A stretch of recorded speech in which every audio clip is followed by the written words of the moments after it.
Okay, so for this part of the video, I was gonna actually do it in a cosplay, but it got to the point where I was like, you know what? No. So I did pick up this wig at Fan Expo this year, and it came with some accessories that are so not my usual, let's say, repertoire. Anyway, so I figured I'd just wear it just because, like, I hadn't seen exactly how much it clashes with my skin tone, which is a lot. And just yeah, get into the feel of things. So earlier this week I did pose a question on the Nameless Nerds Facebook page, as in, like, I'll answer any questions about cosplay that, like, anyone wants to, like, put forward. And Ashley, my darling little ragu, put forth like 17 questions. What's my dream cosplay? Definitely the Grunt from Amnesia. I've wanted to do it for years now. I just think it would be such a challenge because it's not my normal height or weight or face, and I think it would just be like an amazing thing to overtake. The hardest prop I've ever made. I've made a lot of props in my time, but I think the portal gun I originally made for Claire's shell for Cause and Effect 2012, that one I had a budget of about $20 and there was no tutorials for what I needed, and I just went with it, and it actually came out fairly well, and I'm actually kind of proud of it. Besides that, I've made axes, street signs, turtle shells, pokeballs. I just kind of do it. I don't know, it's kind of weird. My dad helps me a lot. The cosplay I'm most excited to debut, depending on which I get done first, definitely Apocalyptic Elsa or Harley Quinn, because I wanted to do Harley Quinn since I was 13 years old. Justin is giving me the chance and I'm so excited. Any conventions that I really want to go to but I think I'm going to get the chance to. I've always wanted to go to San Diego Comic-Con, but it's just so expensive and so out of my region that I feel like I will never get the chance to. One of my cosplays I'd like to improve on, I'd really like to fix GLaDOS because she came up with my original design so well, but when I wear her I just don't get the same, like, sense of accomplishment that I do get with my other cosplays. So I do kind of have a rework for her kind of on the back burner that if I do get the chance to, I would like to carry out. My favorite wig I own, it's gotta be my Rainbow Dash wig, because it's a style of wig that I don't normally wear. It's got bangs and it's just so short and fun, and then when I have the goggles on I can literally just jump it up and down and, like, dance and hang upside down, and it's just such a fun thing to wear. And, like, sometimes when I'm, like, on the bus or whatever, people are like, is that your hair? My favorite group / pair cosplay that I've done a lot over the years. I think it's a tie between Adventure Time and my ponies, because both were just insanely fun to, like, create and just wear and be, like, in a group. Do I see myself cosplaying for more years? Definitely. Like when I'm out of sort of that period in my life, I do think I will be making costumes in any case, because ever since I was, like, a little kid, I just loved Halloween and I loved dressing up. Favorite convention, specifically, I want to say SeikinoCon 2012, because that was definitely, like, my debut con, as it were. Like, I'd been going to cons for previous years, but that was, like, the first time I'd, like, stood up in front of people and been like, oh, I'm Nicole, and, like, did the cosplay contest and the talent show, and, like, that was sort of like my coming out con, I guess. Any progress with Jinx since the last update? Actually, no. Yeah, the only thing I have to update is I did get my bald cap for Jinx because my hair does stick out in, like, the sides and stuff, so just cover that. Hard to find cosplay materials in my size. A little bit, yes, because I am pretty tiny, like, to demonstrate. Okay, so you see this dress that I'm wearing right here, right? Yeah, it can't fit me, like, it's just too big, and this is a size extra small, so just finding things in my size is very difficult, so that's why I don't order much from online anymore. So that's why I do make for my own cosplays, but I just tend to look sort of frumpy in things no matter what I try and do.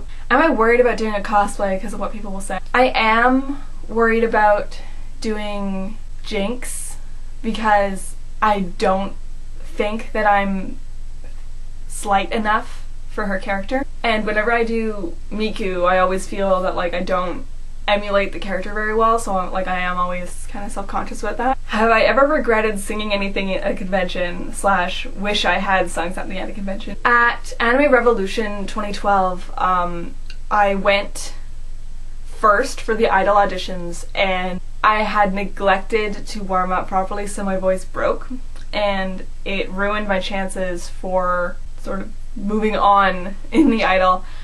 So I really regret that. And at SekiroCon 2014 this year, I did make poor choices on the Saturday, which resulted in me losing my voice for the Sunday, so I was unable to enter the talent show, and it was my friend Sharon's last year hosting it, and she really wanted me to perform, and I feel super bad about that. 5 voice impressions from cosplays I've done. She's fine, the whole thing just needs to be, you know, cooler.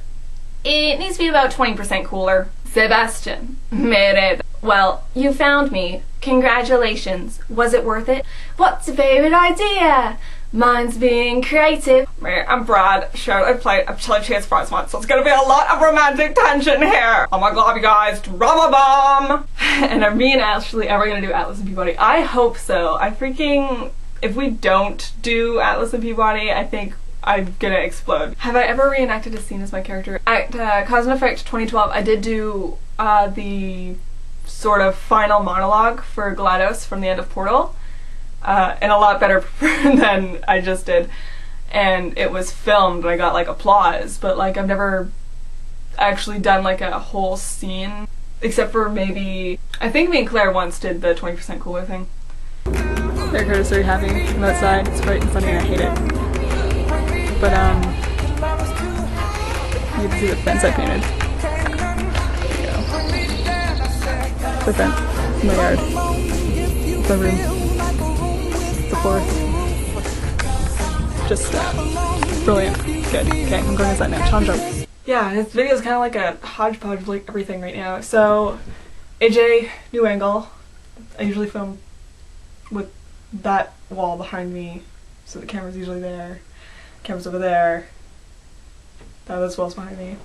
Anyway, my challenge, silly hat. Mad Hatter's Hood, side of bow. Curtis asked for our top 5 video games.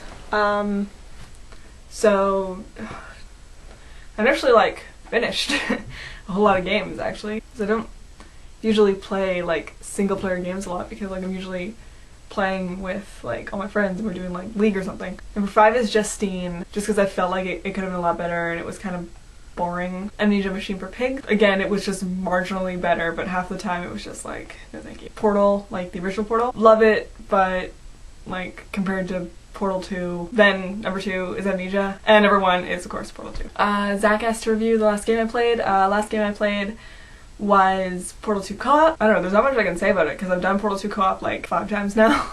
I don't know, I love it all the same. Like I think the plot is really cool. Like I like all the kind of hidden Easter egg achievements in there. Even just like the way GLaDOS interacts with Atlas and Peabody, where she doesn't even call them by their names, but she like has a favorite anyway. Just kind of like cute little stuff like that. For cosplay questions, when/how did I start cosplaying?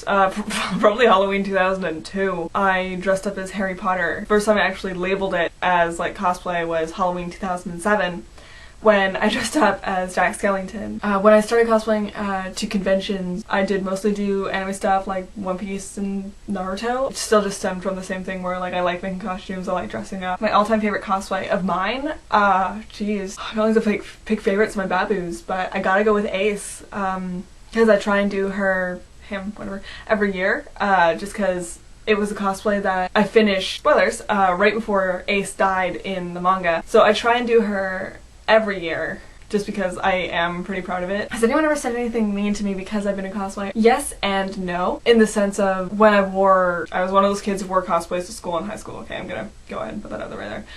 When I wore cosplays to school, I was already like heavily bullied. It wasn't much of a change in that sense, but when I wear cosplays to conventions and someone freaking picks it apart or makes fun of me for cosplaying that or whatever, yes, that has happened to me. It's not human nature to ridicule, but it is our cultural initiative to make fun of something that you don't like or talk down to it.